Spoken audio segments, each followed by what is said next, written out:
Welcome to Nightlight. Step away from the mainstream and gather around as we enlighten the world and our realities and travel this cosmic journey we call life.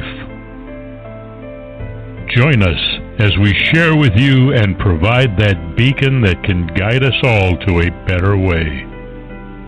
Explore with us as we examine a metaphysical montage of spiritual insights, covering everything from the mundane to the magical, UFOs to unicorns, and everything in between.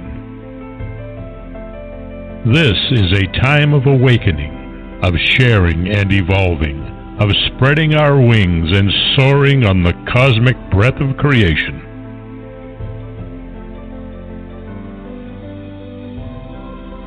Come and join with other light-minded spirits as we weave our lights together to seek understanding, enlightenment, and, with a little luck, some wisdom. This is Nightlight, a reminder that you are never alone.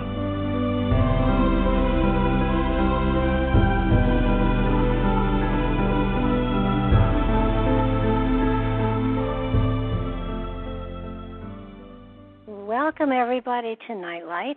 Thank you so much for sharing your time, your energy, and your interest and curiosity with me and my guests. I'm looking forward to today. Hope you are, too. I do appreciate your time. I know how precious it is to everyone, and I totally am honored that you do spend the time listening to my wonderful guests that come onto this show. I want to thank Ken Quiethawk for his amazing intro. He and his wife, Deb, are native storytellers, and you can find them on the Internet. You just Google Ken Quiethawk, and you will come up with amazing websites that he's a part of. They're native storytellers, and they preserve history in a very special way, and it's a way that we all should be aware of because it holds a great richness, a lot more than the published books do, for sure.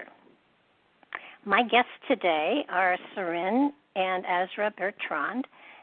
She is a visionary creatrix and spirit keeper with a degree in English literature and modern philosophy who's dedicated to restoring the lost global feminine wisdom traditions.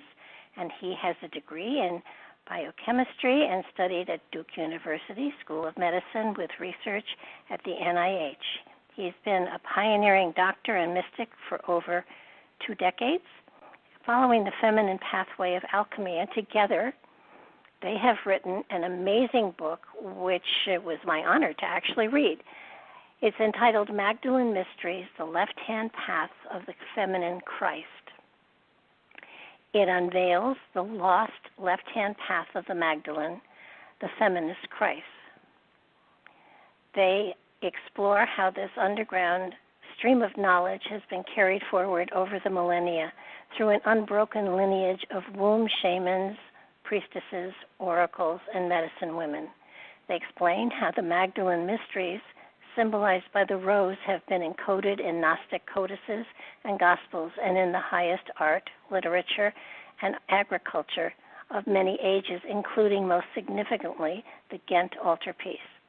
They examine Mary Magdalene's connection to moon wisdom, sacred harlot archetypes, and goddess in many traditions, including Isis, Inanna, Asherah, Lilith, and Jezebel, and look at shamanic, tantric, and Cathar expressions of the sacred feminine mysteries, as well as the Witch and Templar roots of Robin Hood and Maid Marian. I want to welcome you to the show, Seren. I'm so glad you're here today. Whoops. Let me try that again. I want to welcome you to the show. I didn't have your microphone on. Welcome to the show, Seren. Oh, it's great to be here, Barbara. I'm looking forward to it. Well, you've picked a topic that is a really important one. I think so many people, when they think of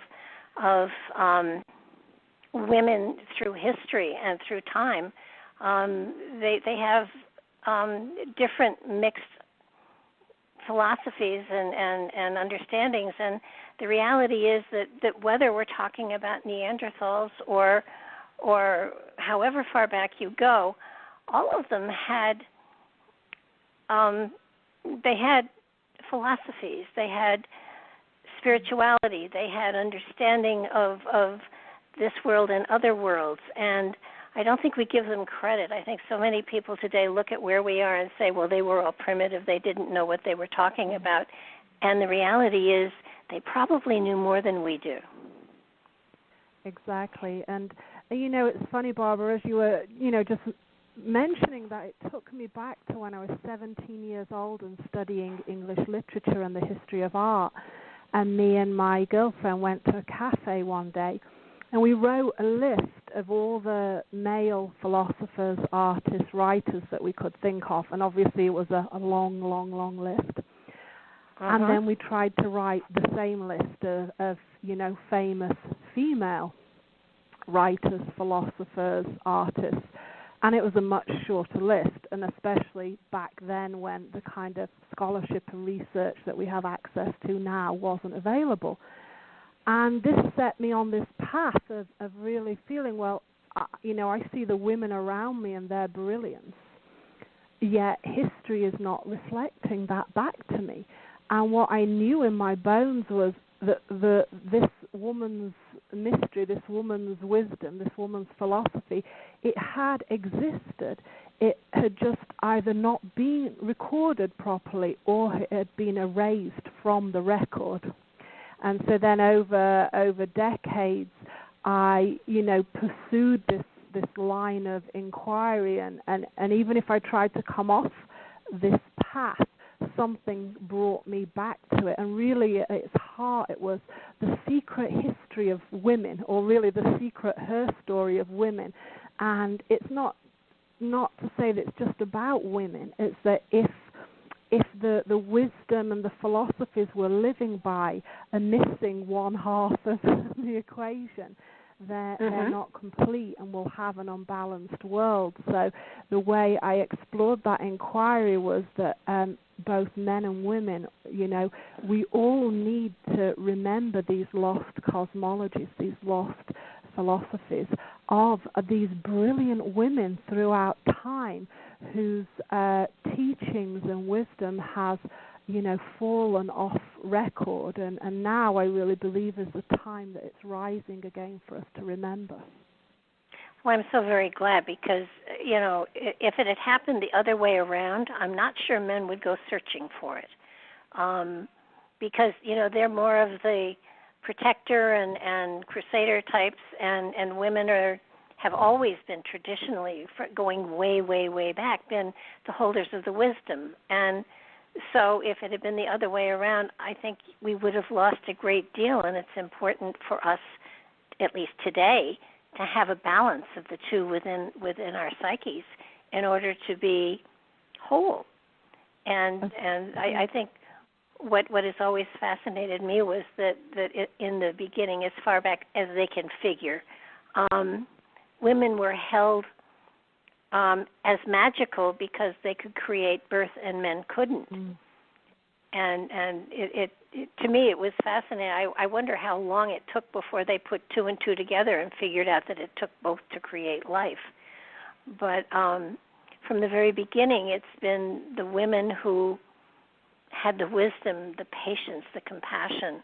Their brains were just set up a little bit differently, so that's how they leaned. But how did this truly begin? How far back could you get that you could kind of document it? Well, just to put it into context of this book, the genesis of our Magdalene Mysteries book actually came out of another book we wrote called Womb Awakening, Initiatory Wisdom from the Creatrix of All Life. And it was as we were researching Womb Awakening and going back into the origins of a prehistoric, what we called womb religion, that pieces kept coming through in our research about Mary Magdalene and the lost side of Christianity, and some we included in the book, but a lot of it we just had to park to the side because it wasn't, it wasn't the place for it.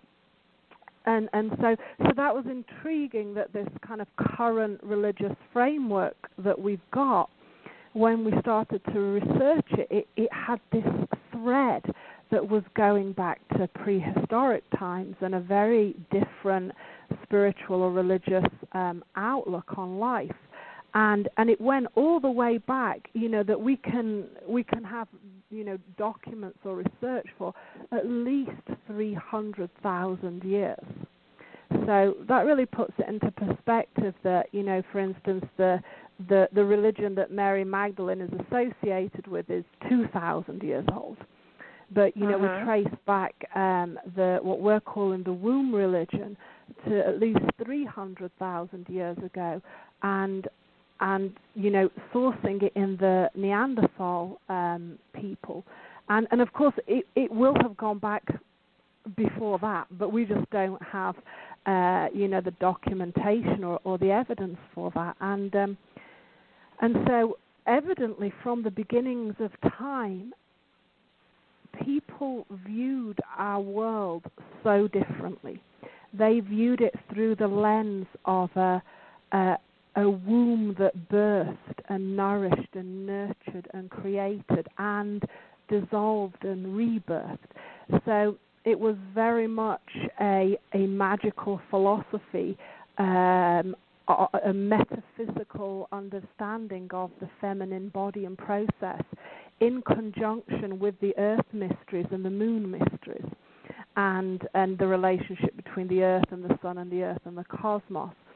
So it was this very complex, but beautifully simple in some way, philosophy or spiritual tradition that was rooted in the living earth and the living cosmos, and the magic in the bodies of women who obviously bring through a child. And as I often say, I think in our modern world we sideline the magical act of creation and childbirth, because to really dwell on it would blow our minds, because what we know is that science and the medical profession don't actually understand truly how a child is made, the practicals of it. And so it gets kind of fudged over. And if we really kind of dwell on it, meditate upon it, contemplate it, it literally blows our mind, because a woman weaves this body together inside her so that there are two bodies, two hearts, two souls in one body.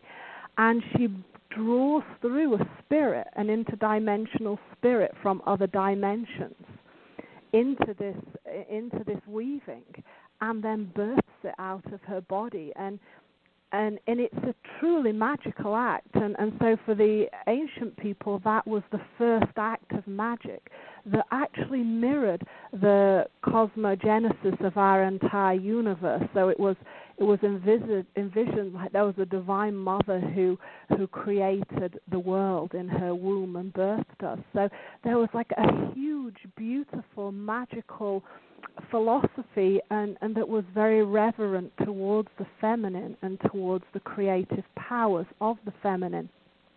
And then, as we see, at some point something switched and we lose that reverence for the feminine, and in fact, there's a hostility towards the feminine. Well, I think also when you do come down through time, a lot of the names that have been applied to the Magdalene, are negative, and yet they were titles. I mean, the priest honored, and through time they have been accused of being harlots and whores and all sorts of things.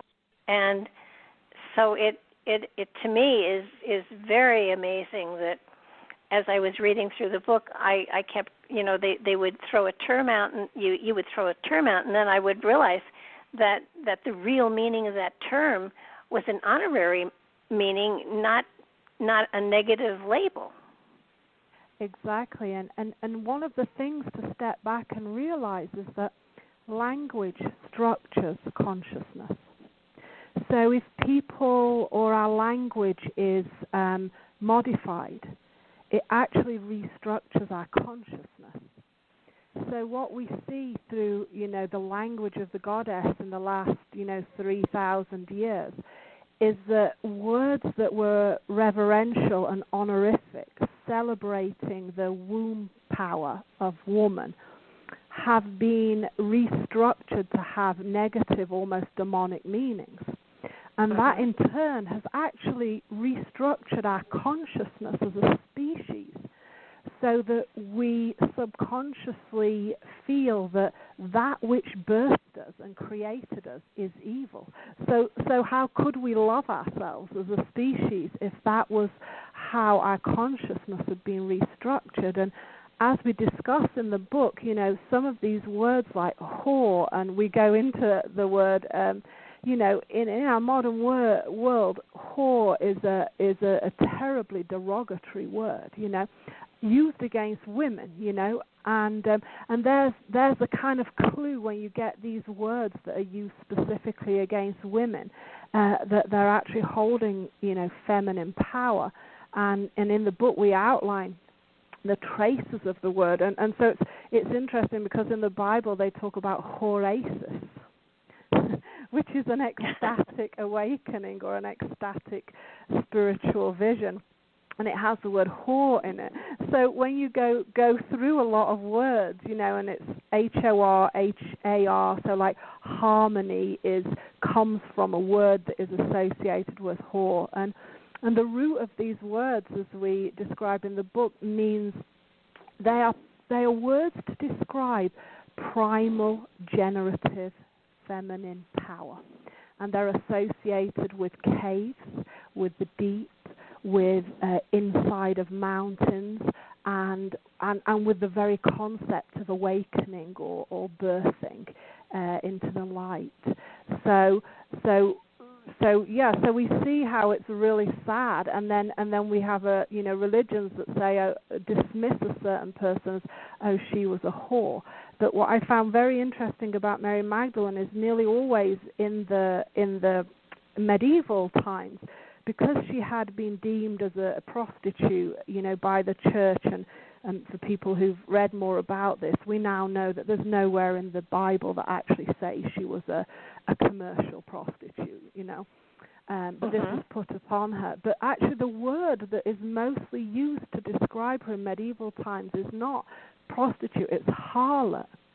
And this is a word that goes right back down to Inanna and Ishtar, and is used in the old Sumerian and Babylonian texts that clearly describes a high priestess and a high priestess of these lost womb mysteries. When did this shift take place? Was it around the foundation of Judaism that they started to take away the power from women and subjugate them, or was it before then? I feel, because the records are so unclear, there's no one record, there's no one moment. I feel it was before then, and I feel that the reason why it is so unclear, that we can't lay our hands on that document or that scripture that says, here's what happened. My feeling is because it actually started to happen in the times where, people weren't writing.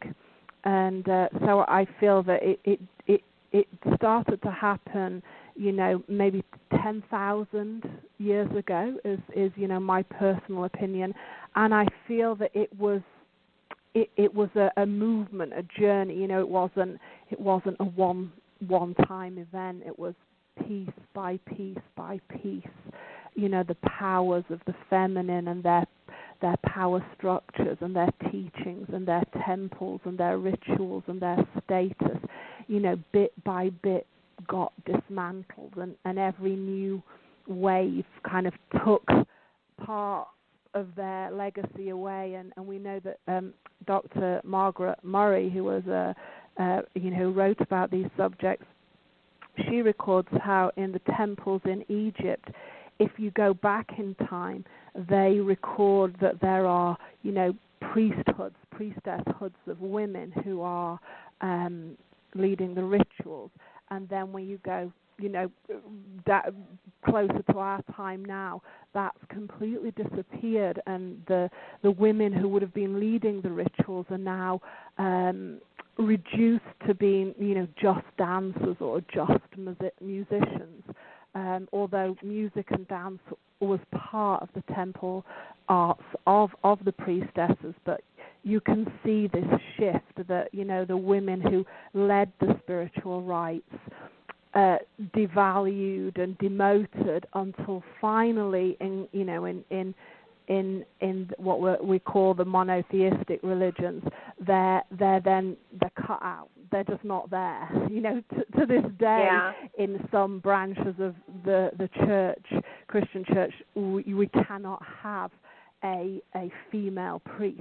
And it's funny, when we do the research, the one word that they will never ever use to describe people like Mother Mary or Magdalene is the word priestess. Like with Mother Mary, you can be the queen of the heavens and the universe, but you can't be a priestess because it's too close to the bone of a lost story. Yeah, unfortunately, because I know there was a time when Christianity was basically being forced upon people, but they were still honoring the goddess. The common folk were. It was the elite that really had to go along with whatever the religion was of the day. And, if it was Christianity, they became Christians. And yet the people who did the field work and everything else, they were still, they still had their idols that they prayed to and that they worshipped and stuff like that. But it was definitely a slow turnover. But boy, when it turned over completely, it really did a job of it. And there are almost three stages, I wanted to point, because one is the reverence of the goddess, and then there's the actual human priestesses who serve the goddess, and then there's your ordinary woman. And when we go back to prehistory, what we see is all of those aspects. The ordinary woman who's birthing, the new generation, she is honored, and the priestesses are honored, and the goddess is honored. And then as you kind of go down the line, suddenly ordinary women are not honored. So you often get, pagan times where they are worshipping a goddess, but they're not honoring everyday women. And then they knock the priestesses out. So, towards the end, you get a situation where the goddess is, as an abstract deity, can be revered, but that does not translate into flesh and bone women being honored or revered or believed to have spiritual power. Oh, yeah, absolutely. I know that the only place that I recall, and I could be wrong, but at the Oracle of Delphi was always a woman. Yes. I don't believe any man ever stepped in, although she would come forth with her whatever, and then there had to be an interpreter that interpreted it, and those were usually men.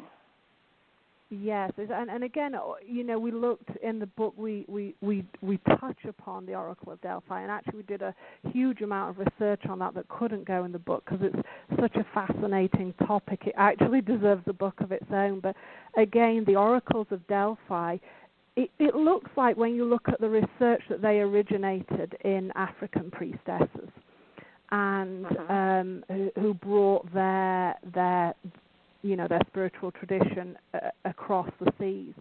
And for a long time it was a female oracular system. And then it gets taken over by the god of light. And at that point, it's like the oracle becomes the employee of the god of light. She's no longer, the divine being, the channel of Mother Earth, the Great Mother. She's now, just the subservient employee of the god of light and his priests, Apollo, and and kind of under contract to channel messages for him. And as we've discussed, and then eventually you just don't even have the concept of a female oracle at all. They're completely subdued and disbanded. And so we see this. There's so much evidence, and we've tried to gather some of this in the book to really show that, one of the questions I had is that, I'd heard it, thrown around. Mary Magdalene's a priestess, and she's a priestess as a goddess. But we're told, in conventional mainstream history that that there is no feminine spiritual tradition. But you only have to peel the veil back a millimeter and look through time, and there's ample evidence of an immense feminine spiritual tradition that was destroyed. And it's clear that Magdalene was a legacy holder for this lost tradition, which is why she's always percolating in collective consciousness, especially at the edge or the forefront or the pioneering edge. Well, I think that the day is coming when her legacy is going to be recognized, because there are so many new texts that are coming out that they're discovering that give great credence to the fact that she was of wealthy, if not noble, birth, and that she did study in Egypt. And you want to go a little bit into that, because it's fascinating. Apparently, Jesus as well studied in Egypt. Yeah, and actually, when we started writing the book, as we say, because it had come out of the research we'd done for the Womb Awakening book, we never started the Magdalene book with a set thesis that we were trying to prove. Instead, it was a journey and an exploration for us to ask questions and go down that rabbit hole. So when we first started, both Asherah and I said, well, who do you think Mary Magdalene is? Just your gut instinct. And so I felt, she was maybe either, Ethiopian, Egyptian, or possibly even Celtic, who had been taken in slavery. And Asherah said, no, I feel she is from Syria. And that area. So we did all the research, and at the end of it, and there are no absolute conclusions that we can draw, but it does look like Magdalene originated, in all probability, from the area we now call Syria, but that actually Mother Mary was deeply connected to Egypt, and a lot of the texts discuss how Jesus lived in Egypt, how he studied magic in Egypt, how his mother had, many connections to Egypt. So when we kind of traced it all, and I do feel that Magdalene obviously did study in Egypt too, but the really strong Egyptian connection seemed to be coming from Mother Mary. But again, as we describe in the book, somehow, these characters are often presented to us as very humble and poor, but that's very unlikely. All the evidence suggests that they were from noble families and they had resources, and because of that, travel and travel to study was easy, and just like now, in the modern world, people from wealthy families, children go around the world to study at the great universities of learning. So it was back then. So, I think Egypt and Alexandria is a huge, huge piece of the story, and of where some of the teachings and trainings came from, and I think there's quite evident documentation to say that. Yeah, I think we need to, though, define a word, because today, when you say magic, you think of sleight of hand, you think of, making elephants disappear, and, but magic in that day was more of a spiritual magic than it was. It's not sleight of hand. It was more. Yeah, it's the greatest magic. It's what we call organic magic. It's we call it organic magic or Sophianic magic. And what I mean by this is a great Zen quote that I love, which is, the world is its own magic. So it's the idea that the world we live in has nothing special about it, and to achieve something we call magic, we have to transcend the world we're in. Whereas obviously the world we're in is full of magic. You know, creation, Yes. life itself is magical. And actually the word magic, because if we look, Magdalene and magic, we've got the same root word, mag.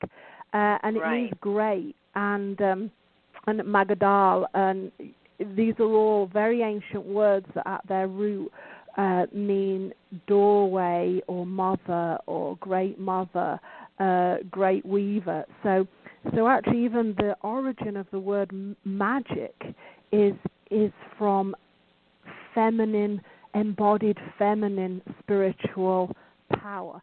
So again, even that shows us that today, even if we mention the word magic, we kind of have to explain ourselves that it's not something coarse or, you know, an illusion or a trick. It's something deeply embodied. So we have this polarization as if there's God and then magic, you know, two opposing worlds. But in the ancient times, the magic, the magadal, the maga, it means the magic of the mother, the magic of creation, the organic magic, the elemental forces that we can become at one with and grow bigger than our small human self and kind of call upon the vast resources of creation.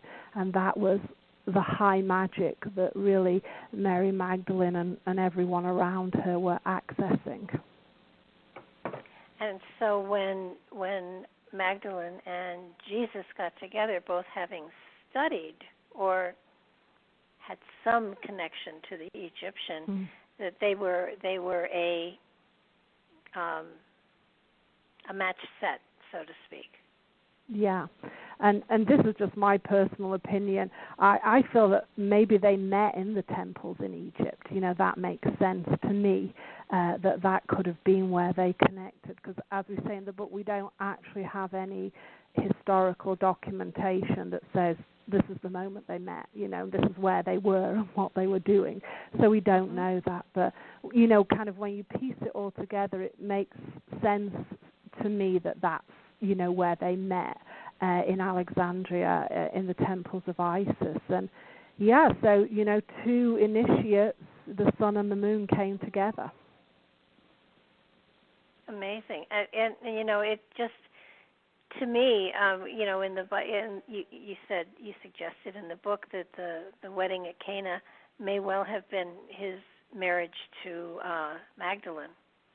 And yes.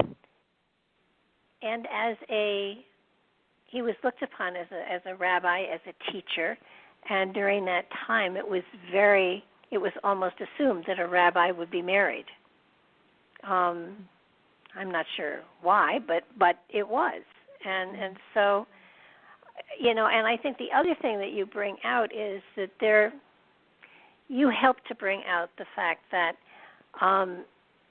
there was laughter and there was joy and there was, you know, I think so many people read the Bible and it may feel very flat because, you know, he did this and then he suffered and he died and he was the Son of God, but the reality was he was human as well. And it kind of gives me a greater understanding of the human of them so that they become a richer picture in my mind because of it. I really agree. Because it you know, you're talking of historical stuff that you've read about and you've honored and you've worshipped to a degree, and then you learn more about them as people. And apparently Jesus did laugh and enjoyed that. You know, he did enjoy joking around with the guys, and there was a sense of, I mean, if you're a philosopher, you have to have a sense of humor too, or nobody will talk to you. So, you know, he had to have a rich character that isn't presented in the Bible, which is too bad. And this, Barbara, is one of the key divergences in, you know, the early Christian tradition. that led to either, the kind of authorized version and the heretical version. And the authorized version is that Jesus, in the manner of a Greek god, becomes a deity, and loses any humanity or human qualities, really, But in the heretical tradition, he was viewed as a man, a prophet, a man, and someone who had embodied an incredible divinity, but still a human man, with everything that entails. So in that heretical path, which was deemed heretical, but it's just an alternative, way of viewing things. There is no, of course he was married, of course he was human. There's nothing to say that our humanity is not compatible with our divinity too, and so the heresies that continued on into France and Western Europe, they focused on this humanity of Mary Magdalene and Jesus, and as you say, I find that very rich, and I sometimes find that even in the New Age movement, they have made Jesus and Mary Magdalene into ascended masters, which, though it's a different kind of story, it still holds that essence that they're far away deities or divinities that are not embodied in flesh and blood, and and we clearly have. I love to read some of the details of the all the stories in the Bible, and it's like Jesus is drinking wine and hanging out with the wrong people, and Peter's mother-in-law is sick. And I love that. I love, like you say. I think that it's about learning to love ourselves again as human beings and celebrate the richness of our human lives. Well, and what I loved about, in a lot of the stories that I have read, Magdalene comes off as somebody who just worships at his feet, but the reality is she was his equal, and they must have had wonderful discussions, arguments, debates. And frankly, I think that's part of what drew them together, because she was his equal. She was able to keep up with him, and she was able to challenge him in places. And I think in one place they say he says to challenge everything, and if it doesn't stand up, it isn't worth it. Well, he doesn't quite say it that way, but so that she was his almost alter ego, because it was like or maybe she was saying you might say it this way, they might understand it better, or something like that. But she was not a servant or subservient to him. She was his equal. Absolutely, and of course she was the anointrix. So if she anointed him into his Christhood, then she must have had some substantial power within her and respect to be able to be the anointrix and the person who gave him that, initiation. And, in my own personal feeling of it, when you read between the lines, you see that Jesus was very well respected. He was an incredible scholar. He'd studied with the most learned people, in the lands, the rabbis. He was charismatic, but a great scholar and a great teacher. And you just, when you read, you get the feeling that Magdalene has a great energy and power and touch with the people, and actually all the Mary priestesses who surround him. It feels like they bring the fire and the light to the whole movement. And I think without her, Christianity wouldn't have worked as well, because she carried on his philosophy, his teaching, filtered through her own gifts as well. But after the crucifixion, and she went to wherever she went. I mean, there's so many different stories about the different places she went, but the one that seems to hold the most is France and then England, and that there certainly are churches that are dedicated to her, and I think you said something, and I may have misread it, but that there are churches dedicated to Mother Mary, and there are churches dedicated to Magdalene and to John the Baptist. But are there any churches dedicated to Jesus? Well, I presume there are lots of churches dedicated to Jesus, but what we see when we look back on the really, really old churches, especially in England and France, there is just this huge amount of churches dedicated to Mary Magdalene, John the Baptist, and Mother Mary, and really these are the kind of the three characters in the Bible that you can see. Whoever the scribes were who formulated it into a state religion would have preferred to have left these characters out because they carry so many questions with them. But they were obviously so important and so renowned in their day that they actually just could not be left out of the story. So the information about them is, we're never really given great information about them. Their stories are sidelined or manipulated to hide something.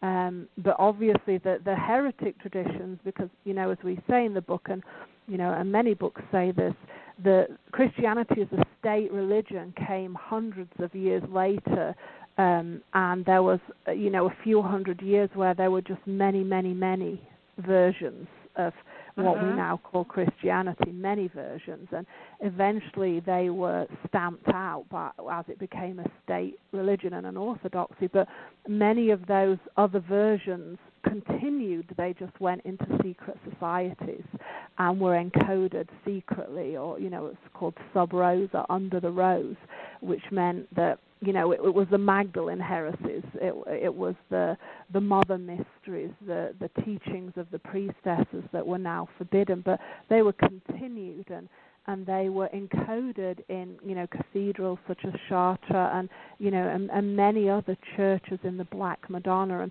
and this legacy was kind of hidden in plain sight in many places in Europe, but especially in France and England. And France gets kind of a big exposure to that, but when we did the research, there's like a huge hidden Magdalene tradition in England, and actually a lot of those traditions and churches were earlier than the ones in France.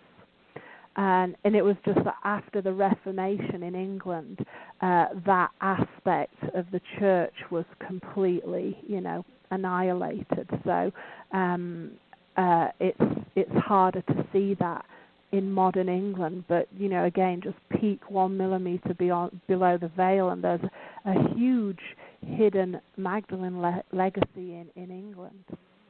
Also, though, it was said that Jesus did travel with his uncle, Joseph of Arimathea, and isn't there a well in England someplace that's called Jesus' Well?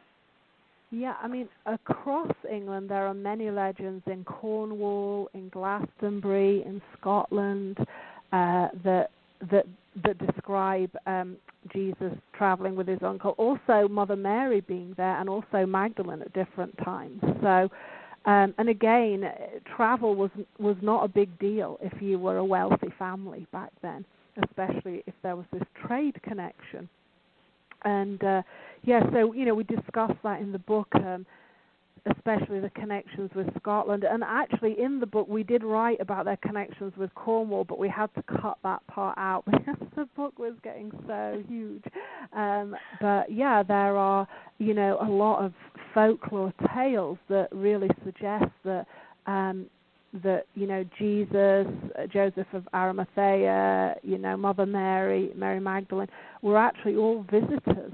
So, after the crucifixion event, it makes sense that that was a place that they would have contacts and networks, a place to head to straight away.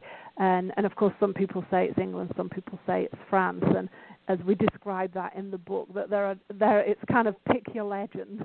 There are many legends, but what it suggests is that they were known in those lands, and pre-crucifixion and post-crucifixion. I think one thing that I found fascinating was how you have followed the tradition after their death and everything, and how everything was kept sort of by inference, and their story, their philosophy, their tradition is preserved. And I'm familiar a little bit with the Templar stuff, but Robin Hood and Maid Marian, I was fascinated with. You want to kind of explain how they have carried on, or they have been a symbol of what they were, and they carried it forward in time through them? Yes.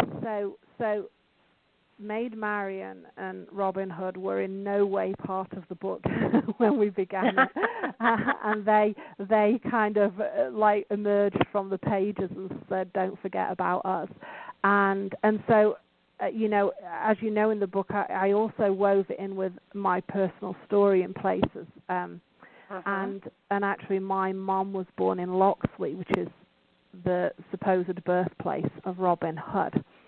So right. I grew up immersed. Every place you go, it's Robin Hood this, Robin Hood cave, Robin Hood pub, Robin Hood mound. It's just totally saturated with legends of Robin Hood, and I can't even remember how it started. But we were over in England doing research for the book, and we ended up going to the church where legends say Maid Marian and Robin Hood got married, and it's closed normally. So we called the lady who takes care of the church, and she met us and showed us around. And it's a church dedicated to Mary Magdalene. It's also a Knights Templar church. It also has a stone head of a green man that they're trying desperately to hide. But I spotted and said, "What's that?" And she was like, "Oh," And if anyone's familiar, with Roslin Chapel, a famous kind of Templar heretic church in Scotland that has lots of green mans and associated with Magdalene and Knights Templar. So this kind of really got the theme up of what is the connection, and then we read a couple of good books as well that gave us the clue that Robin Hood was in all likelihood a Knights Templar and a devotee of Mary Magdalene, and it makes complete sense that he's an outlaw. Yet he's an outlaw to the church, but he's very devoted to Mother Mary and Mary Magdalene. And, one of the time frames that he could have been alive is after the persecution of the Knights Templar. So then it all makes sense how you get this fraternity of men who are living to very high standards, like a Grail code, but they're living in the forest and they're outlawed. And when you read into the text, they're really against the state church, the state religion, and Robin Hood, it's famous for he steals from the rich to give to the poor, but what it doesn't make explicit that they're often ambushing wealthy bishops and taking the money from the church and redistributing it to the ordinary people. So there's a whole story there, and of course Maid Marian is symbolic of this Magdalene figure, and a priestess of Magdalene, a Celtic priestess of Magdalene, and so we've put some of that in the book. And again, it's like all these subjects, you just pull at a thread, and an avalanche hits you. So there's a deep story to that, and there's a way that Robin Hood and Maid Marian are almost the Christ and Magdalene of the Celtic lands. It's fascinating because you can see these kind of couplings in all sorts of legends and stories, and it's as though the the feeling and is being carried forward in time to sort of plant the seeds within the consciousnesses of the people that this is what we're looking at here. We're not looking at something that is just one-dimensional. It's multi-dimensional, and it holds a story for everyone, because within everybody there is that consciousness that you're looking for, that coupling first within yourself and then within being with another person as well. But to me it's a wonderful way of continuing this goddess worship, and it doesn't say there's not a god. It's just saying don't forget the goddess. It's the other half. Exactly. And what's fascinating is that what you see is 2,000 years ago, as the priestesses were going, the goddess was going, it was as if there was an awareness that she would return when the time was right, and that what people needed to do was to kind of bury the seeds of her legacy for the flowers to bloom at a later time. And of course this is what's happening now, but the centerpiece of the book, and again this was when we very first conceived the book, we were just intending to kind of gather all the stories about Mary Magdalene and see who she was. And then we realized, well, no, we need to understand the lineage she came from. And then when we understand that, then we need to understand her lifetime. But then beyond that, we need to understand her legacy and how it was encoded. And then this brought us to the Ghent Altarpiece. And it's kind of a funny story in the sense that how we discovered the Ghent Altarpiece was in the middle of writing the book. We had traveled to Ghent because a teacher of mine, who's Japanese, he left his body in 2012. He was an initiated Shinto priest, and he taught a form of it was called Seiki. But he left his body in 2012, and he was the master, and he taught with his wife, and his wife was continuing his legacy and teaching, and she was teaching in Ghent. So we went to spend the weekend with her, the master's wife, and it was as we got there that we realized, we had a lot of time in Ghent, that somehow there was something more that had called us, and it was Bavo Cathedral in Ghent. And of course, when we're on this journey, it was kind of one of those cosmic winks, that the bridge that had introduced us to Bavo Cathedral and the Ghent Altarpiece, which is one of the most audacious and amazing encodements of the Magdalene Mysteries in the history of the world, that it was this, that we'd come to follow the footsteps of a master's wife, and of course she is a co-equal in the teachings. So then we saw the Ghent Altarpiece, and we knew this had to go in the book, because this is one of the most evocative, clear hidden in plain sight elucidations of the heretical Magdalene traditions rooted in this indigenous prehistoric goddess worship. And I will actually hand you over to my husband and co-author, Azra Bertrand, to go more into the Ghent Altarpiece, because that became his baby to research and write in the book. and it was kind of amazing, because it took everything that we'd learned looking at the priestess traditions and Magdalene's life, and it makes it into a philosophy. It encodes it clearly as a philosophy, with all the symbols that convey this lost tradition that is bigger even than just the story of Mary Magdalene and Jesus.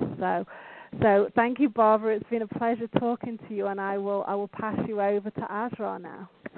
Okie dokie. Hello, Barbara. This is Azra here. Hi there.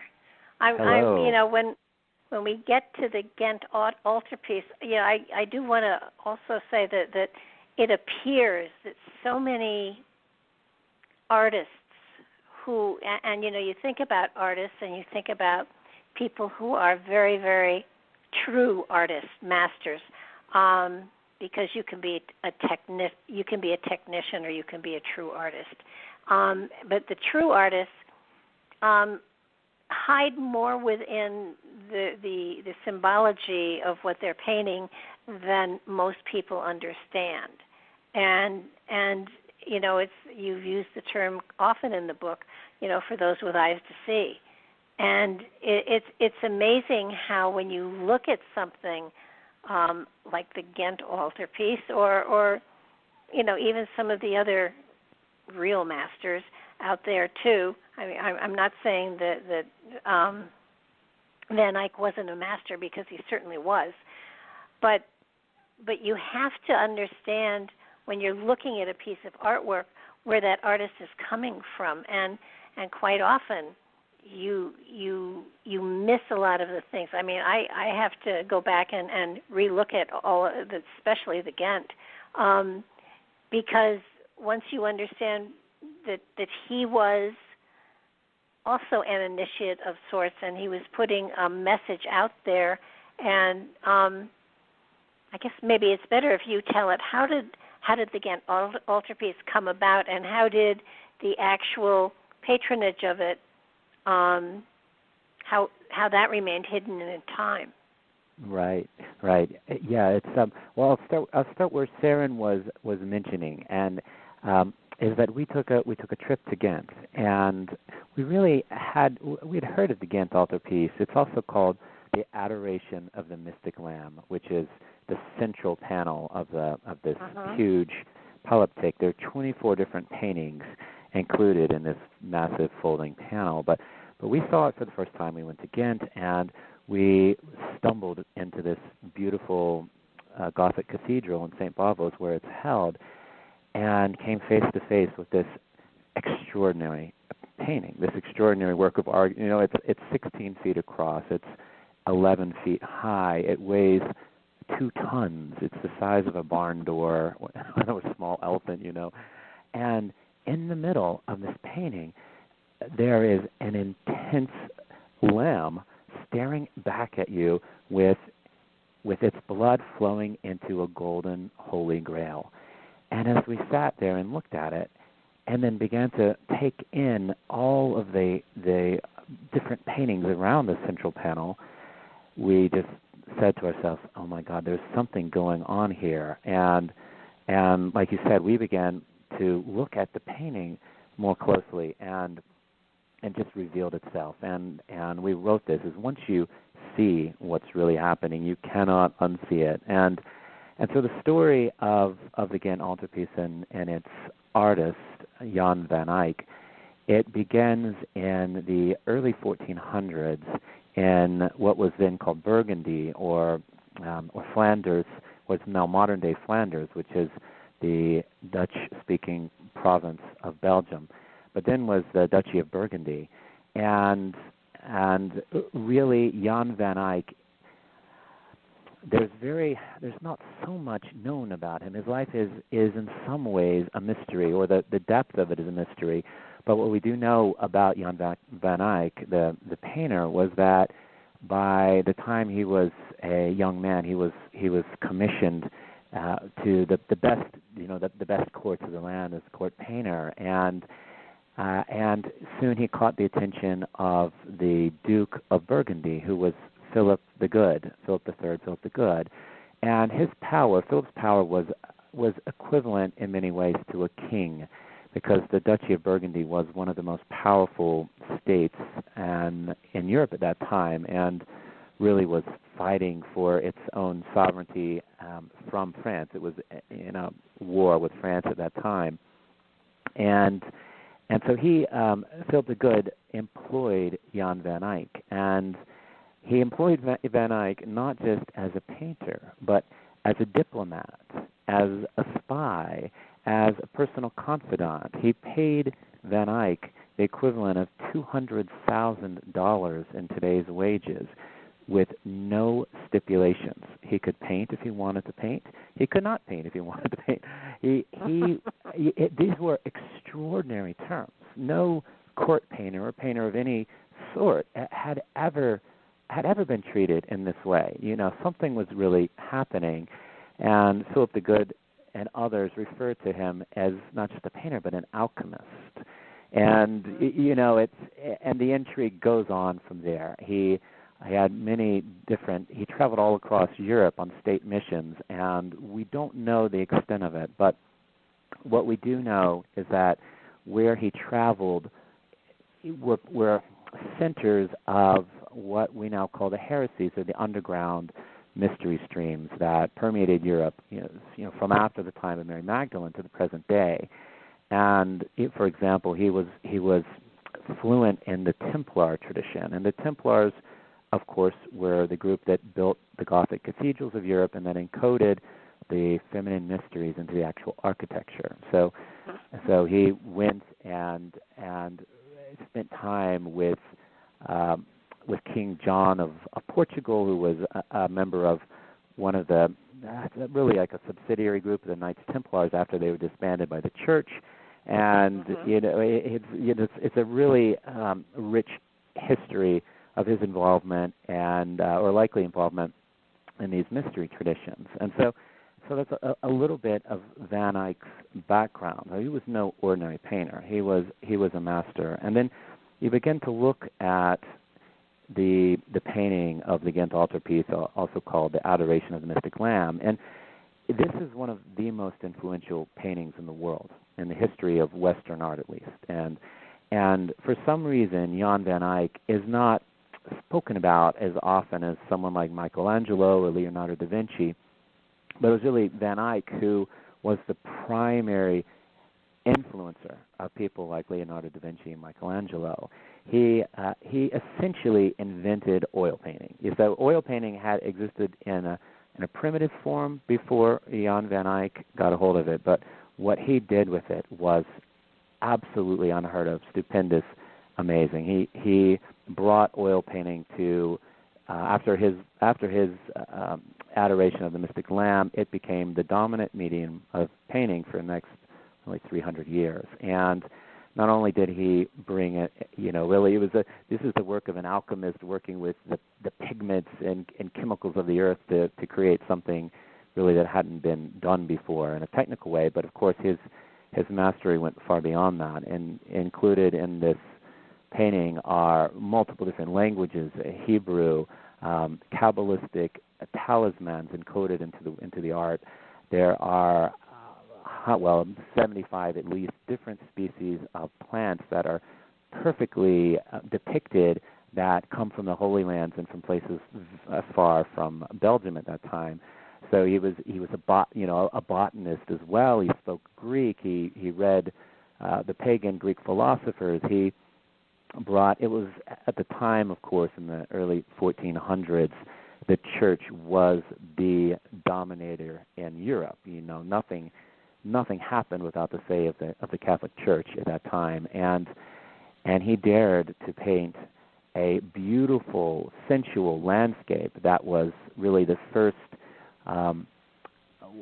amongst the first of the humanist or naturist kind of paintings to come into Europe since ancient times, when they had been banned by the Church. But he dared to do this.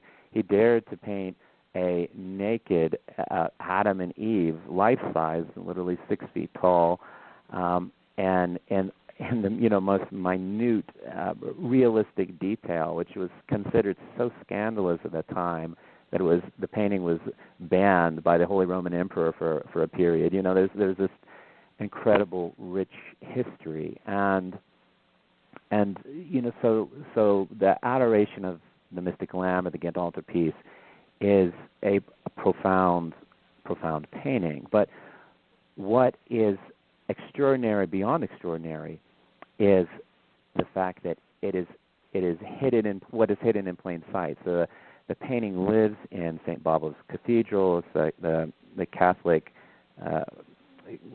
the head of the whatever. It's the big Catholic church of the region. The head of the diocese, and there it sits on the Eucharist altar, but what it depicts is stunningly a picture of the goddess. And just like for those people who are familiar with Dan Brown's The Da Vinci Code and some of Leonardo da Vinci's work, who encoded a picture of Mary Magdalene in the Last Supper, controversially, but that's really what it is, and different symbolism of male and female sacred union, or the chalice and the blade, or however you want to talk about this sacred union symbolism.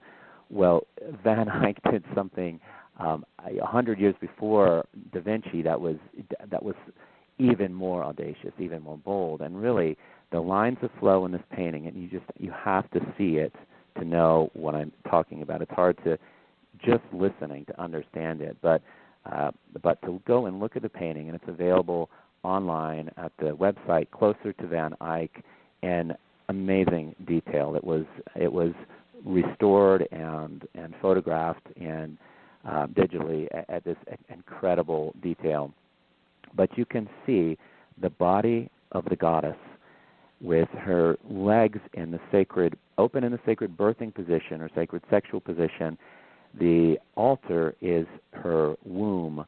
The lamb whose blood is pouring into the holy chalice represents the feminine blood of birth and menstruation that renews all of life.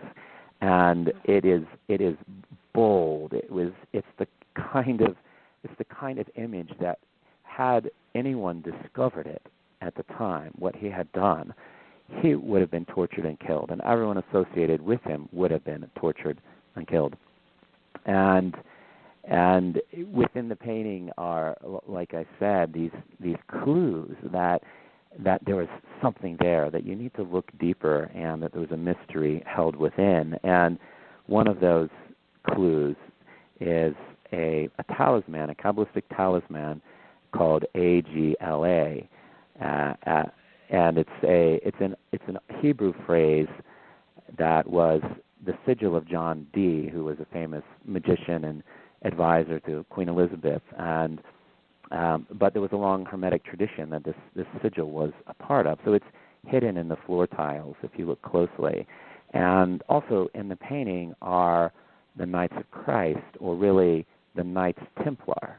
Now, the Catholic Church was at war with the Knights Templar and destroyed the order, and was a part of their torture and execution and complete disbanding. And so for an artist to include the actual some of the founders of the Knights Templar movement in a painting was bold, and you could almost call it crazy. I guess it was a very risky move, and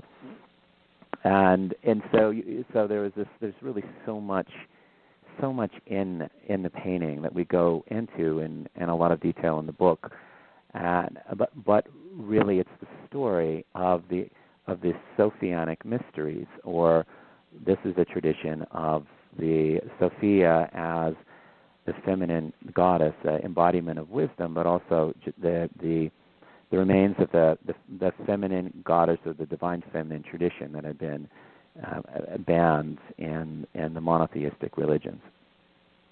Yeah, it's an amazing piece of artwork. I mean, there are paintings on the back and the front of each of the panels. Yes, exactly right. People who are art aficionados have heard of triptychs or diptychs, which are a 3-panel painting or a 2-panel painting. This is a 24-panel painting whose wings fold into a closed position or an open position. And so Jan van Eyck, being a high initiate of the mystery traditions, continues in that in the mystery religions or the mystery traditions, there was an outer or esoteric teaching. And so these are, for example, the parables that Jesus speaks in the Bible. There's a outer or meaning but there's a deep inner meaning for those in the know. And so this painting of the Ghent Altarpiece carries on in that tradition. When the panels are in the closed position, which is how they are or how they were for most of the time in Jan van Eyck's day, they were only opened for Mass or for religious feast days, but most of the time they were closed. And when the panels are in the closed position, you can only see it's analogous to looking at the cover of a book. You can see hints of what is contained within. But then once the panels are opened, it unfolds into this amazing cosmic drama where there are two levels of paintings. There's the upper register that go horizontally along the top, and a bottom register which go horizontally along the bottom of multiple panels. And the top panels detail, they're really a story of the heavens or of the gods. And the bottom panel is really a story of the Garden of Eden and the amazing divine spark that exists within nature. And it explodes in a multitude of colors and it was described by one art critic as literally like a rock opera. Just this amazing abundance and richness of material, and it's again just filled with so many details of this mystery tradition, this underground feminine tradition that was being transmitted. And so there are over 300 different people or figures that are painted with enough detail to identify some of the actual popes of that time, or of Godfrey de Bouillon, who was one of the founders of the Knights Templar, and some of the pagan philosophers are identifiable. You can recognize their faces, of course, in this, but nowhere in this painting is the actual character of Jesus, and a painting of such magnitude, and with everyone else covered in why is Jesus missing? What is that story? And and we go into it, but it's there's it's just stunning. It is, I mean, vibrantly alive. There's no doubt about it. And I love the fact that, with it open, Adam and Eve are separate, and they aren't united until you close it up again. Yes, that's right. That's right. Yes, exactly. And that's one of the stories that's being told. If you look at the closed panel or the back panel, you see a set of images that really point to the tradition of the sacred union, or it's also called the Hieros Gamos. It's the tradition of the bride and the bridegroom, the same tradition that is seen in the Song of Songs between King Solomon and Queen of Sheba, the same tradition, of course, that dates back to ancient Sumer, as it's now often called, but what was formerly known as Sumeria, and we prefer that term, and between Inanna and Tammuz, and it's the same story as the story of Isis and Osiris, but this coming together of the masculine and feminine principles in balance and in union, and from that the creation of fertility on earth, in essence, and harmony in the heavens. And when you look at the closed back panels, you see the figures of John the Baptist coming into union with a disguised Mary Magdalene figure, who's disguised as John the Evangelist. But John the Evangelist is feminine in appearance and carries the Holy Grail, or the chalice, with the serpent in it. And the serpent or dragon is symbol of the feminine principle going back 5,000 years across cultures and artwork, the feminine creative principle. And of course, in modern pictures of Mother Mary, she is often riding on the serpent or dragon. It's the serpent or dragon, and the moon are under her feet. And so we see that in the front, these two figures coming together. We see the original chalice and blade, or male and female images in the central panels of the closed Ghent Altarpiece, and it's really a hint of what's to be unveiled when it's opened. I mean, it's an amazing piece of artwork, and I would imagine that you probably never get all of the little inferences that are here. But when you look at it, how long did it take him to paint this? Well, it took 6 years to paint this, and considering what it is and the amount of detail that went into it, because it's so detailed. It's detailed really at the level of what's called miniatures in the art world. So miniature works of art are very, very detailed. They can be detailed because they're so small, but a lot of the big art, big pieces, that are 5, 6 feet across or whatnot, they don't have the same level of detail because it's so time-consuming. But this painting has the level of detail of a miniature, and the fact that he created this in 6 years' time, while at the same time going on diplomatic and likely espionage missions for Philip the Good, the Duke of Burgundy, who was his employer at the time. I mean, it's astonishing, and the fact that with it he really invented a whole new medium of art, the oil painting. And again, there had been a few people who had played with it, but nothing at this scale. And so it's truly stunning. And it's one of Jan van Eyck is certainly underappreciated, and even the art critics understand that it is one of the most influential, if not the most influential, paintings of the Western world.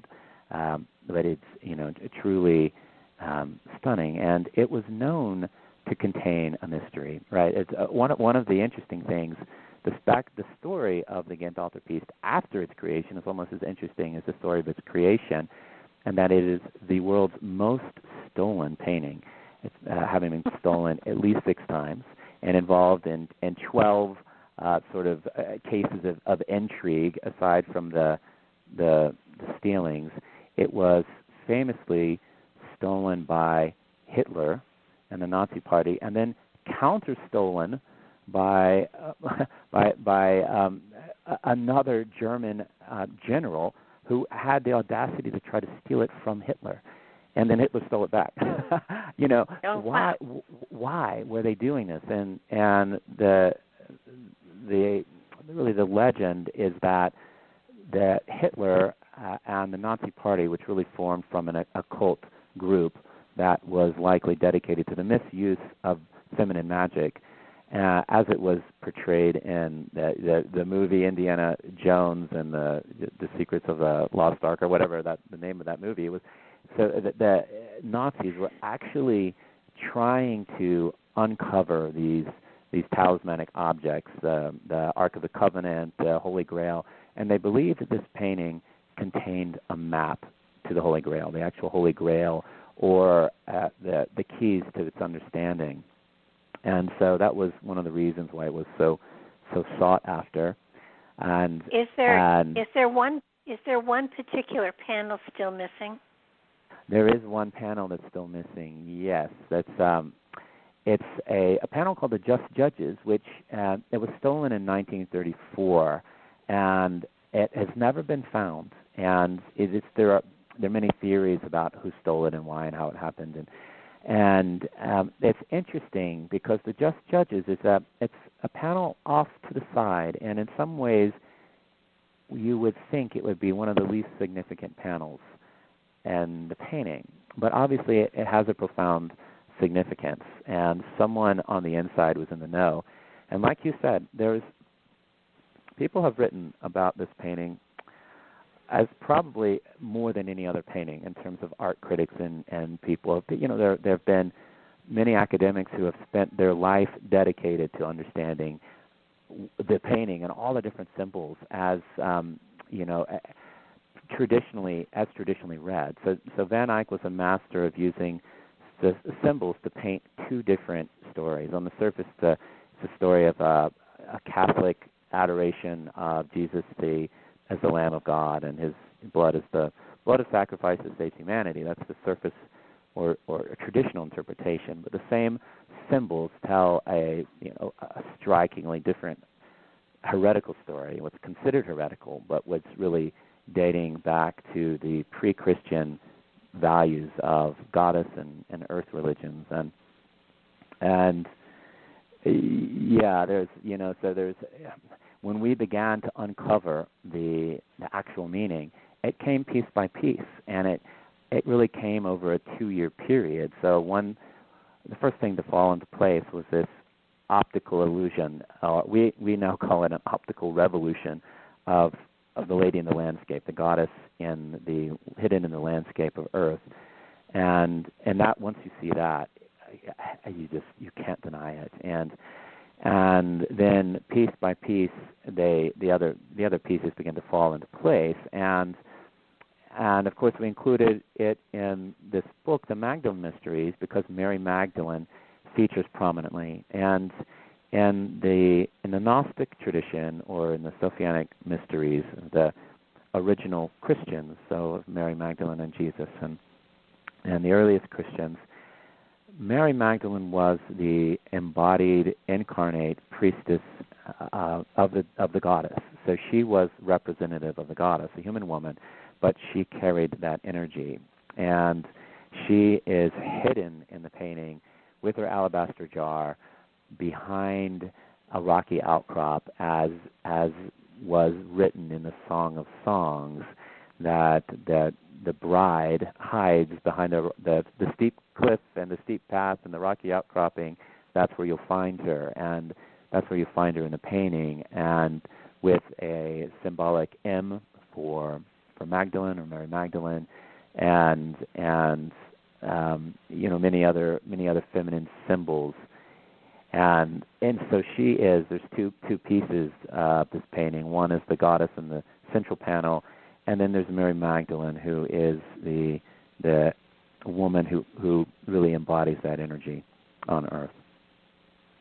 I think it's fascinating that she is often dressed in green and red, or green or red, and I just have always figured, well, that's the colors they had the most dye of, or whatever. But they relate to different things, which I was not aware. Yes, exactly. In traditional Catholic iconography, the colors symbolize certain things, and the colors are assigned to Mary Magdalene. She was traditionally depicted in green or red, and the Virgin Mary, or the Mother Mary, was traditionally depicted in blue and white, and that's how you were supposed to draw them, and and that's how people easily recognize these characters and paintings, and so, but the colors have a far older and far deeper meaning than just being arbitrary colors, but they relate to the 4 elements, or what we refer to as the elemental mandala, and in traditions all over the world, the elements, the 4 elements of earth, fire, air, and water are really a mandala or map of existence. And so the medicine, they're called sometimes medicine wheels in the Native American traditions, but they're present in indigenous traditions the world over. And so these colors fit squarely on that wheel, with green being the color of the living earth, and so plants in the earth, and red being the color of fire, the element of fire, and white being the color of air, which is traditionally assigned to the Virgin Mary, and blue, the element of water, again traditionally assigned to the Virgin Mary. So she was allowed, right, in the Catholic tradition, the whole feminine was split into the maternal components, which was as embodied by Mother Mary, and the the sexual components of the sexual feminine, which was embodied in Mary Magdalene. And so Mary Magdalene could be earth and fire, Virgin Mary could be air and water, but of course all of the elements are part of the whole feminine. And so exactly the symbols go back a long time and have different meanings than what's the traditional narrative. Yeah, and you bring right to the fore the fact that artwork really has to be felt and seen, rather than, it's hard on the radio to take that across, but yes. but there are messages in the symbology that is there if you only take the time to understand them. Now, Yeah. was it Van Eyck that did the painting of I guess? Now I don't know if it was Mother Mary or if it was Magdalene, but she was nursing a baby and she was it Saint Bernard. She squirted some milk too. Yeah. So Van Eyck did 13 paintings of the Virgin Mary, and so he did very many. And I'll come back to that. But what you're referring to of Mother Mary pausing her breastfeeding of the infant baby Jesus and squirting breast milk over to Saint Bernard of Clairvaux, who then received his enlightenment through that act. It's called the Lactatio Bernardi in the Catholic tradition, and it was considered a miracle. And one of the reasons why Saint Bernard of Clairvaux was sainted, who, by the way, was one of the founders of the Knights Templar, and if you understand what that means. What a coincidence, yeah. Yeah, what a coincidence, and how did that happen, Bernard of Clairvaux was instrumental in this underground tradition, and so in the underground stream of the Magdalene Mysteries and the Marian Mysteries, and was one of the great proponents of both Mary Magdalene and the Virgin Mary, and essentially boosted their status to heroes in the medieval time. But it is this painting of Saint Bernard being enlightened by the breast milk of Mother Mary is really extraordinary, and this is the tradition that informed Van Eyck, so Jan Van Eyck, and so in his depictions of the Virgin Mary, which again we need to take a step back and understand that although Mary Magdalene and Virgin Mary appear to be two different characters, to most people, two clear and distinct characters who are very, very different, they are different aspects they represent different aspects of the divine feminine, in addition to being incarnate human women in their day, but they also represent a deeper energy. And so Van Eyck was a devotee of both of these Marys, and so he painted 13 different astounding paintings of the Virgin Mary, and on many of them she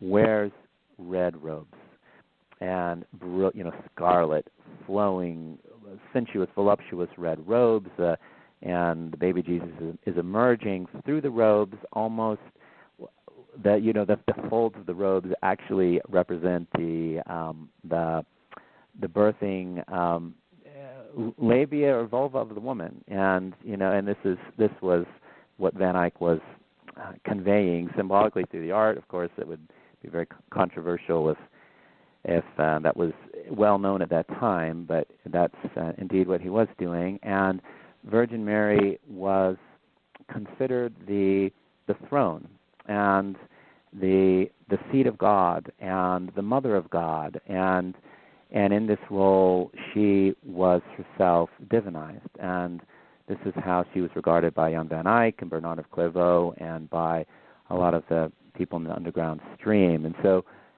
her womb was literally the altar at which people came to pray, and looking at it from this tradition, which of course considered very heretical in the traditional Catholic narrative, but this was a well understood phenomenon that dated back thousands of years in the pre-Christian traditions. And the original Lady in Red, as in the earliest written records, was Inanna of Samaria. And so this isn't just a metaphor.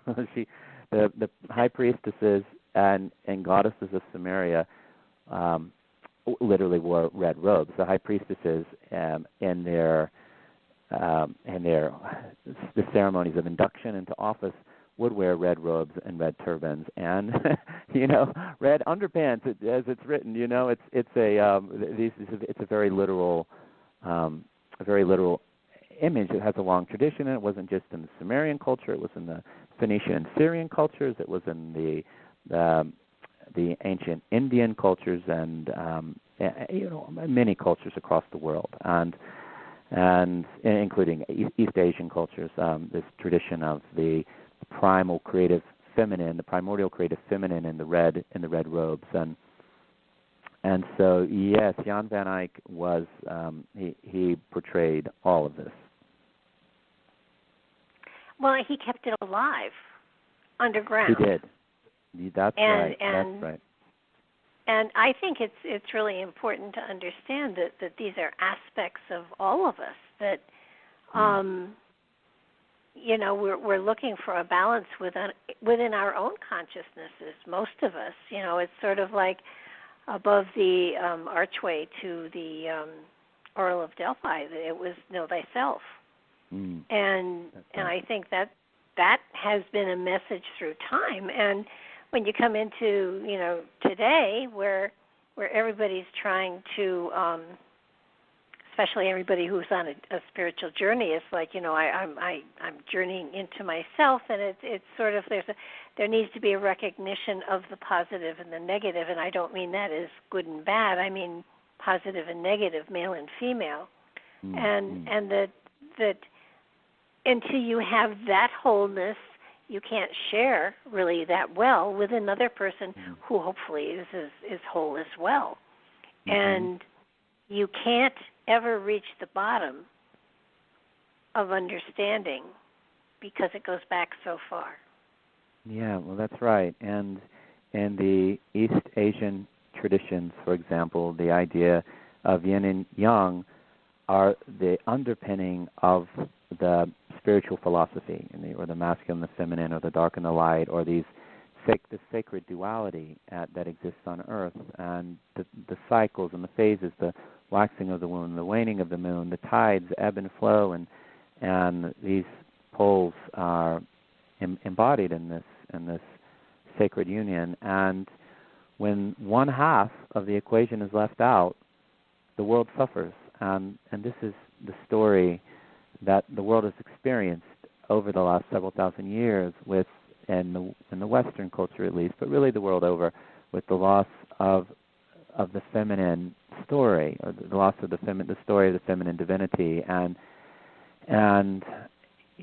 beyond just including of course the central importance of women and the feminine as it's embodied in people and humans, but also these principles of compassion, of feelings, of psyche and dream and intuition, and the non-logical mind, the deep mystery, the void that creation births from. That's how one of the most common creation myths across traditions is this great dark sea that of unmanifest potential from which everything births. This is the great feminine, and without that cosmology, without that story, the world goes haywire, and we create our myths, or our stories are not simply stories. They're really creative scripts or directive scripts, and our culture creates in that image. And so when we create in an image where we have left out the feminine half of the universe, we create a crazy world, a world that in time destroys itself. And And so the remembrance of these lost feminine teachings is critically important. Well, we live within the story. Unfortunately, we live in spite of it in many places. I mean, just in the Four Seasons, we don't understand how it's significant of different aspects of ourselves, and we don't honor those different aspects. We, like I said, we live in spite of it instead of within it, and allowing it to influence and to flow with the energy that's going on. I think so many people think about spirituality rather than experiencing it. Yeah, exactly. And right, this is one of the differences in the what's called the masculine experience of spirituality and the feminine experience of spirituality. And these are words, they're constructs, but they're maps to understanding something really important. And this is one of the central ideas that you're saying, is to think about spirituality or to understand it with our logical, rational brain is one thing, and really important. It's an important piece of it. But to feel it in our hearts and in our bodies, and to walk the journey with our feet on a pilgrimage, it's an entirely different experience, and one that if you miss it, your life is so less rich. And if you immerse yourself into it, a whole new world opens up. Yeah, I often use the analogy of you can live in a black and white world or a technicolor world, whichever you choose. Yeah, exactly. And it does that. It adds a vibrancy to everything around you and within you. And what I love is it's a journey that you never reach the end of, because there's always something else. And I think in my lifetime, there have been moments when I thought I have arrived, but, and then the message back is, well, yeah, you arrived at a plateau, but there is another plateau. And it's kind of like, okay, so we start at square one again and we keep going. But it is an amazingly wonderful journey. And, I believe personally in past lives, so I believe that it's a journey through time itself and history. So that sometimes male, sometimes female, and that helps to provide the balance within you at this particular point in time. And so many people negate out that other half of themselves, whichever they don't have, and it's sad because creativity and inspiration and intuition are often, denoted to the feminine side, and yet some men, especially musicians and artists, are able to blend the two halves together. And when they do, magic happens. Exactly. Yeah, and that's the story when these two principles come together and co-create. Then, true magic or a true creation or, profound evolutionary unfolding happens as a result. And these energies they can be contained in a woman's body, a man's body, and everywhere in between. The world is incredibly diverse. And well, yeah, and I think so many people, when you talk about birthing, most people talk about a child or something, but men can birth music and can birth art, and it's the exact same thing.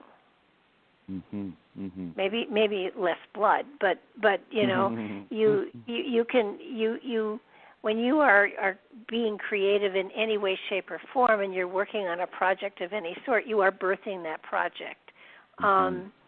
A long time ago, I painted. I used to do personal mandalas, and I did a deck of oracle cards that were mandalas, and it took exactly 9 months from the first drawing to signing with a publisher, which I thought was interesting. Wow, but amazing! that 9-month time, I literally don't remember. Now, I got up every morning and I went and I taught a full day of school. I came home and I painted for 12 hours. I got a couple of hours sleep and I did it all over again. And I never missed a Little League game or anything like that. But I honestly, I have flashes of remembering painting one of them. I don't remember the drawing of them, and I'm not an artist. Well, if your definition of an artist is you've sold artwork and you've made money from it, then I have. But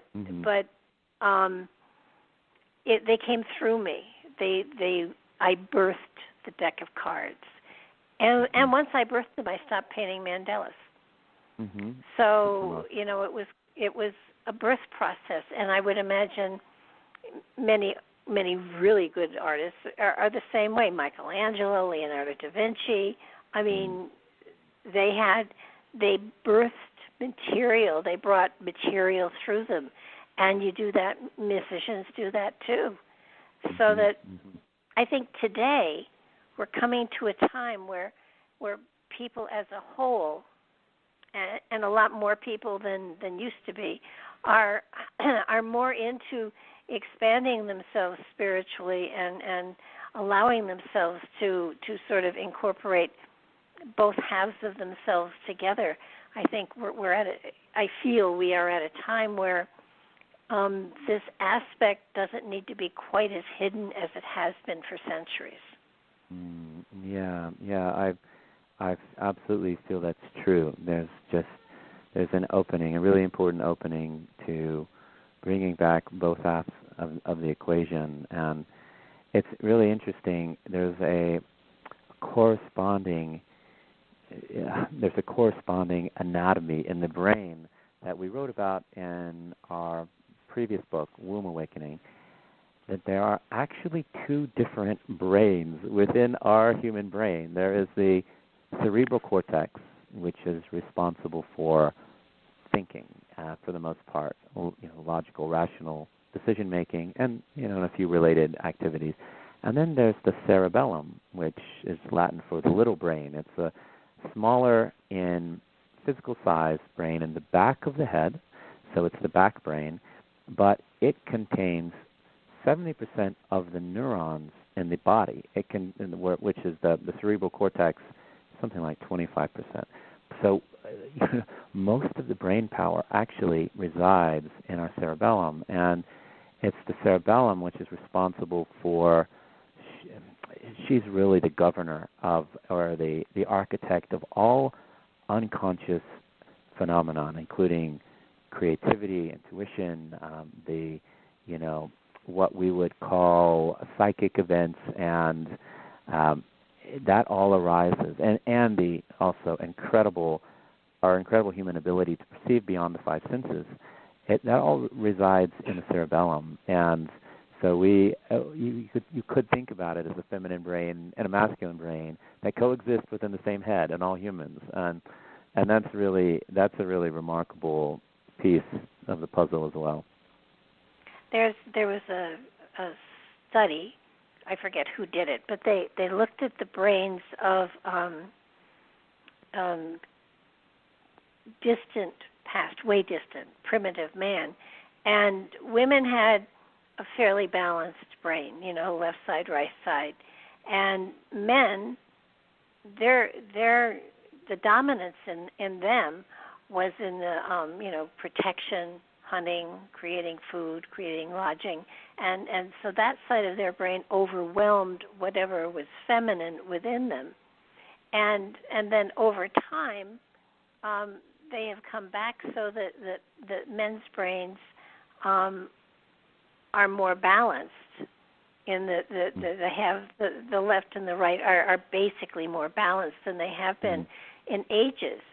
So understanding that, and understanding that the goddess is still alive and well in our midst, how do you foresee the future? I mean, how is this going to happen? How do you foresee the goddess I mean, I kind of want to say the goddess because I don't want to tie it to Christianity so much. So how do you see the goddess coming back into our lives and helping us to balance our physical lives as well as our spiritual and emotional? How do you foresee that happening? Yeah, I love how you the last thing you said was how does it come into balance our physical life, and what I and my wife Seren believe strongly is that our bodies and matter itself holds an amazing divine spark and an amazing magic that we are becoming more and more connected to, more and more aware of, and more able to access and work with this energy. And I feel, I don't know the future, right? This is a speculative question. And what I do feel, and what I think many people feel, is that we're really at the edge of some new birth. Something has to give, something has to shift. We're in the midst of the sixth great extinction. And so when the animal species and the plant species go, what happens to the human species? Well, I just feel that something is in the process of emerging, and there will be a great emergence centered in the natural magic that resides within our bodies and within Earth and within the plants, and this is really the heart of the Sophianic vision that was pioneered in many ways by Jesus and Magdalene. And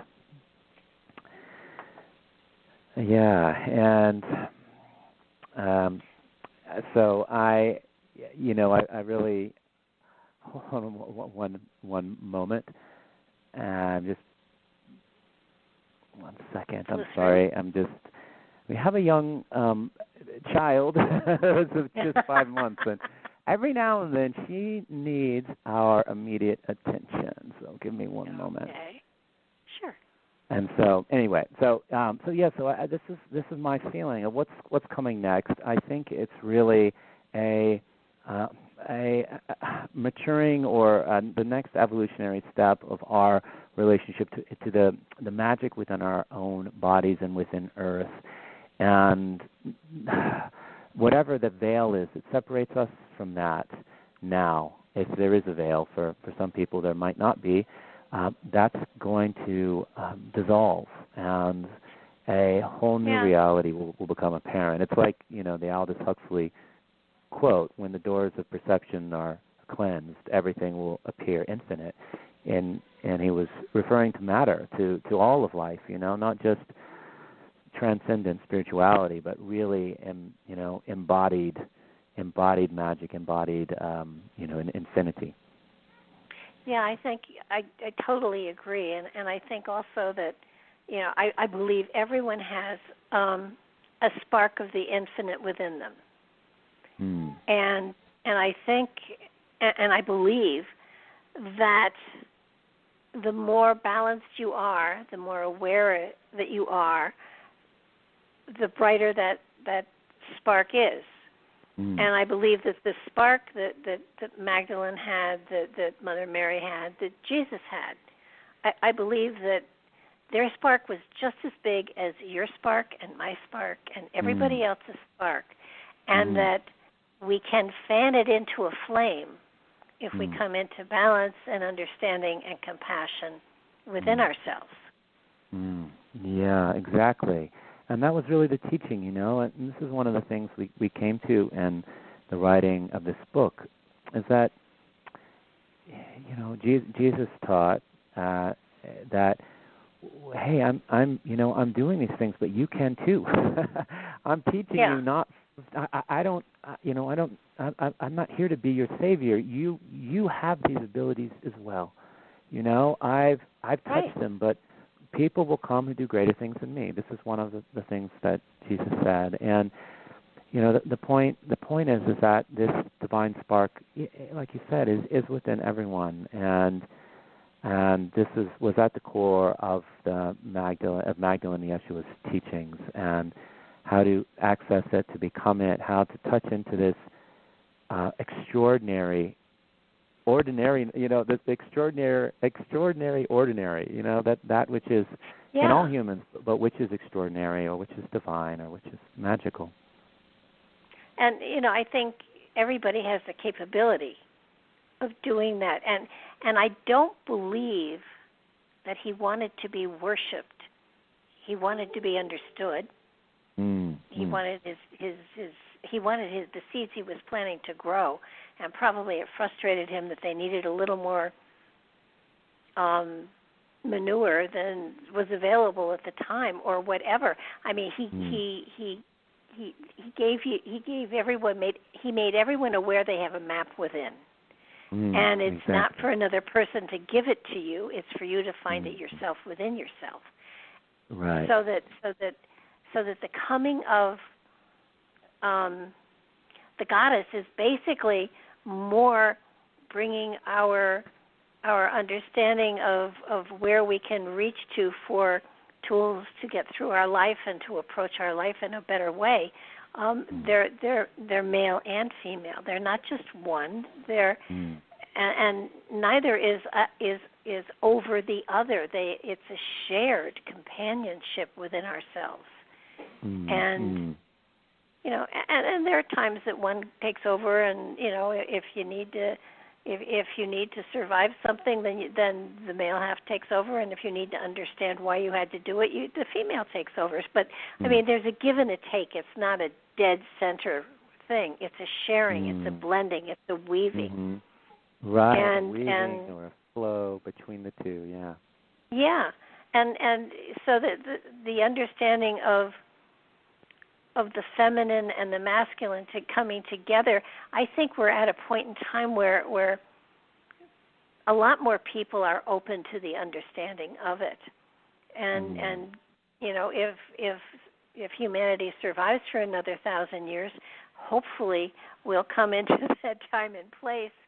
And if not, then there will be approaching a seventh extinction, and we'll start all over again. But so it's not the end of the world. I mean, spirits are eternal, so the spirits will come back, and half of them will probably say, "Oh, they screwed it up again," and but I don't think we're going to screw it up. I think that there is that element within all of us that there is an awareness that there is something more. And it's not alien entities coming and rescuing us from anything, or we're waiting for the mothership. It's understanding what we carry within ourselves is as precious as the Ark of the Covenant. And maybe the secret is that we all carry the Ark of the Covenant within us. Yeah, exactly. And that was the, it's so interesting to look into Catholic theology and to see that Virgin Mary was regarded as the new Ark of the Covenant, and in the Catholic circles, it was Mary Magdalene who was considered the new Ark of the Covenant, and that Ark goes back to the pre-Christian traditions of Egypt, and where the image of the Ark, as it was crafted by Moses, and it comes from the Egyptian traditions, and it was really the goddesses Isis and Nephthys who were stood guard around this Ark, and so I would agree. We carry this incredible Ark within us. Maybe it isn't. Maybe it isn't even a thing. Maybe it is a consciousness. Yeah. Exactly. Yeah. Certainly, and or both, So, but certainly there's a consciousness of that Ark, and the divine container that we carry. Well, you stop and you think about it, and you realize that if it's consciousness, then everyone can achieve it. It's not something that is beyond our grasp. And for people to be searching out a treasure when the treasure is within is, but there may be a treasure too. I don't know. The Templars, they had a lot, so they may have definitely hit something. But in reality, it's knowledge and it's wisdom that is the important thing, and everybody can achieve it, but nobody can teach it to you. Yeah, that's so true. That's so true. And that was one of the extraordinary things about the mystery schools, well, that have existed for so long, thousands of years, and were very prominent at the time of Jesus and Magdalene, and that was the process. It was a process that the people experienced. And it couldn't be taught. It could only be experienced directly, and it was very much a state of consciousness or an internal experience. Those were the great mysteries. It wasn't a external treasure of some sort, but really was internal.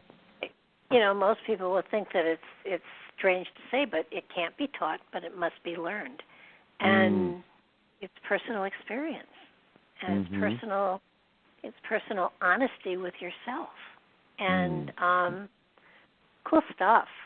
I just noticed how late the time was getting. First of all, the book is Magdalene Mysteries, The Left-Hand Path of the Feminine Christ. It's a great book, but you're going to have to read it slowly. I mean, to get it all, and. You have a website, and the book is on Amazon. It's also on my website, the link to Amazon. So are there links or things that you'd like to share with people to let them know where you're going to be and what you're going to be doing? Yeah. If anyone would like to be in touch with us, we have a website each at the moment and a third blooming. But AzraBertrand.com for myself and SerenBertrand.com. SEREN Bertrand.com for Seren, and there'll be more to come. But if you would like to stay in touch or learn more about what we're up to, that's the way to reach us. Okay, and the other book was the Womb Mysteries? It's called Womb Awakening, Initiatory Wisdom. Womb Awakening. Okay. Are you going to be on any shows or anything coming up?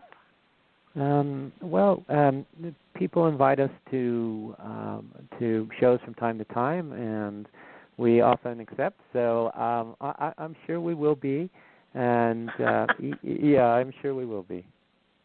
I am, and this show will be up on YouTube, by the way, by tomorrow, and certainly available in archive. I want to thank both of you for taking the time to kind of tag team with the baby, and haven't heard a peep, so she must have been great. And I do thank you both, and I look forward to talking to you again, and maybe we'll do something more with the Ghent panels. Maybe we'll do something that where we can look into each of the different panels or something like that. I will be in touch with you, and we'll see if we can't figure something out. Well, thank you, Barbara. It's been wonderful to be on your show, and we're very excited and look forward to whatever the future brings. Me too. Thanks so much again, and thank you, everybody, for being with us and sharing your time with us. I know how precious it is. And check out tomorrow, not tomorrow, but yes, tomorrow. Mark has a show tomorrow evening on Tuesday. He's got... whose first name I forgot, but Churchwood is his last name, and I should be more up on this. I really should be. Jack Churchwood is on Mark's show tomorrow night, and that show as well will be up on YouTube. Have a wonderful day, evening, and morning, and stay well, stay happy, stay healthy. Bye-bye now.